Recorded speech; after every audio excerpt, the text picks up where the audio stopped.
कहते हैं मेहनत हुनर से दुगुना मायने रखती है। कामयाब होने के लिए आपके अंदर एक प्राकृतिक हुनर होना चाहिए। जैसे एक कंपनी के सेल्समैन को ले लो, कुछ लोग बहुत कम समय में एक के बाद एक हर टारगेट को पूरा कर लेते हैं और ऊंचाई पर पहुंच जाते हैं, बल्कि कुछ लोगों को वह करने में बहुत समय लग जाता है और कुछ लोग ऐसा कभी नहीं कर पाते।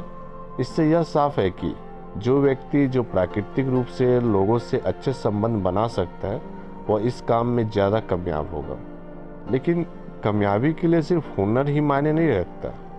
भले ही वो ज़्यादा हुनर रखते हो, लेकिन ऊंचाइयों तक पहुंचने के लिए मेहनत सबको करनी पड़ती है। अगर हम इसे एक इक्वेशन की तरह देखें तो यह होगा हुनर बराबर कौशल।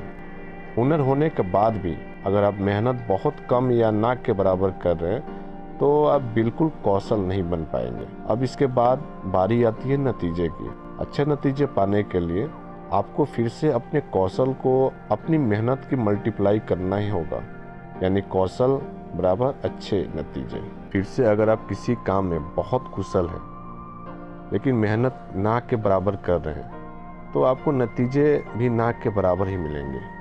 इससे यह साफ है कि मेहनत हुनर से दुगुना ज़्यादा मायने रखती है। आपके अंदर हुनर भले ही बहुत ज़्यादा हो, लेकिन बिना मेहनत के वो किसी काम का नहीं है। इतिहास में बहुत से ऐसे लोग हैं जो बिना किसी हुनर के पैदा हुए थे, लेकिन अपनी मेहनत की मदद से उन्होंने बहुत कामयाबी हासिल की। इसके अच्छे उदाहरण है कि मेमोरी मास्टर केविन हॉर्सली को ले लीजिए। बचपन में उन्हें कुछ भी याद करने में बहुत परेशानी होती थी।